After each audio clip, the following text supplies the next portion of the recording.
नमस्कार, आप देख रहे हैं द बिहार टॉप। मैं हूं आपके साथ अमृता पांडे।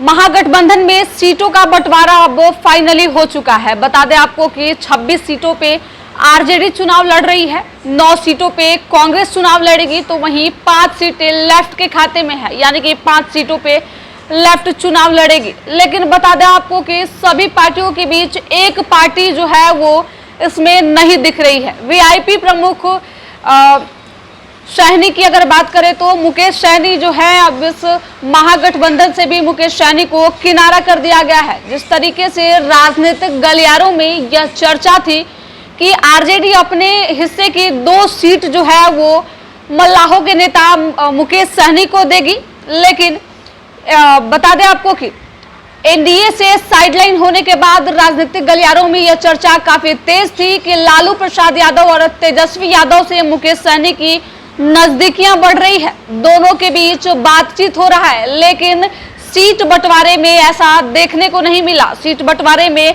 मुकेश सहनी को एक भी सीट नहीं दी गई है, जिसके बाद से मुकेश सहनी का अगला कदम क्या होगा अब देखने वाली बात होगी। अमूमन आप देखें तो मुकेश सहनी जो है वो लोकसभा का चुनाव जो है वो महागठबंधन के साथ लड़ते हैं, वहीं विधानसभा के चुनाव में मुकेश सहनी एनडीए के साथ होते हैं। लेकिन इस बार ऐसा होते हुए नहीं दिख रहा है, क्योंकि ऐसा लगने लगा है कि अब मल्लाहों के नेता मुकेश सहनी को ना तो इंडिया गठबंधन को जरूरत है और ना ही एनडीए गठबंधन को। दोनों पार्टी जो है वो मुकेश सहनी को अब किनारा कर दिया है। जिस तरीके से राजनीतिक गलियारों में यह चर्चा थी कि 2 सीट जो है वो आरजेडी अपने खाते से मुकेश सहनी को देने जा रही है, लेकिन अगर सीटों की बात करें तो पहले सीटों का गुणागणित समझिए।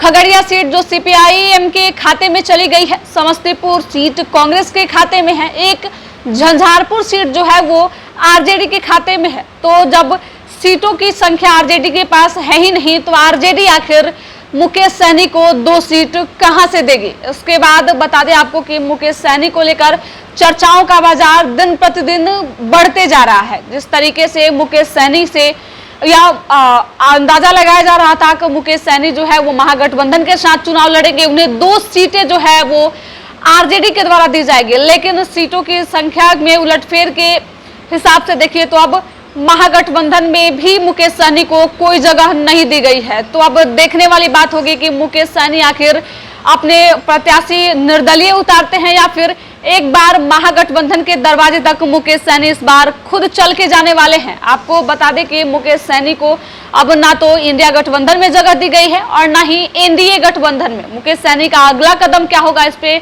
हमारी नजर बनी हुई है। अगली प्रतिक्रिया आप तक जरूर पहुंचाएंगे। फिलहाल इस रिपोर्ट में इतना ही। तमाम ऐसे अपडेट के लिए द बिहार टॉप को फॉलो करें। धन्यवाद।